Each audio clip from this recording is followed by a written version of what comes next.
Chapter 3. Chapter 3, NIV. Let's go. Now the serpent was more crafty than any of the wild animals the Lord God had made.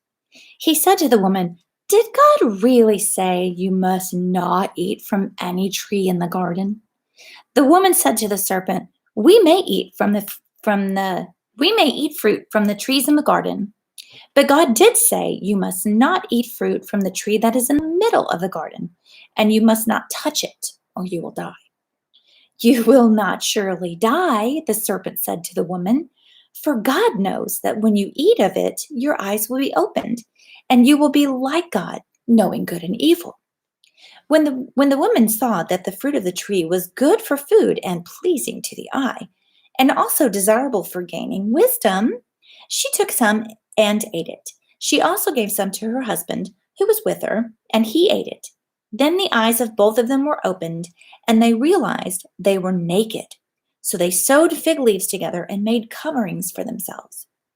Then the man and his wife heard the sound of the Lord God as he was walking in the garden in the cool of the day, and they hid from the Lord God among the trees of the garden. But the Lord God called to the man, "Where are you?"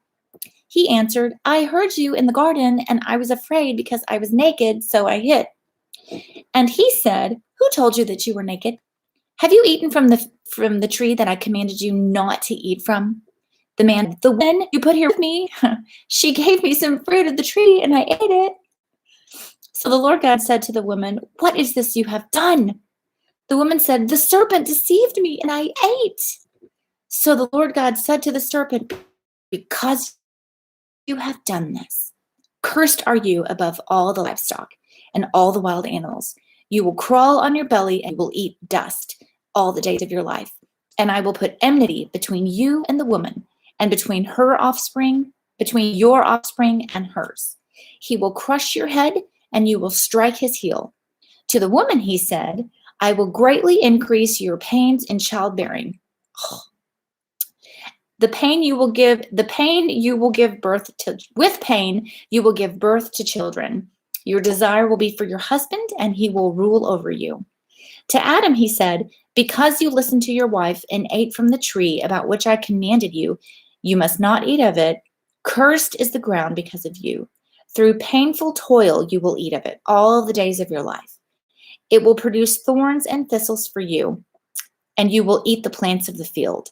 By the sweat of your brow you will eat your food until you return to the ground, since from it you were taken. For dust you are, and to dust you will return." Adam named his wife Eve because she would become the mother of all living. The Lord God made garments of skin for Adam and his wife and clothed them. And the Lord God said, "The man has now become like one of us, knowing good and evil. He must not be allowed to reach out his hand and take also from the tree of life and eat and live forever." So the Lord God banished him from the Garden of Eden to work the ground from which he had been taken.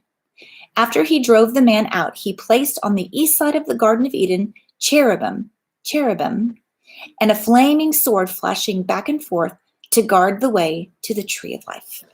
Chapter 3.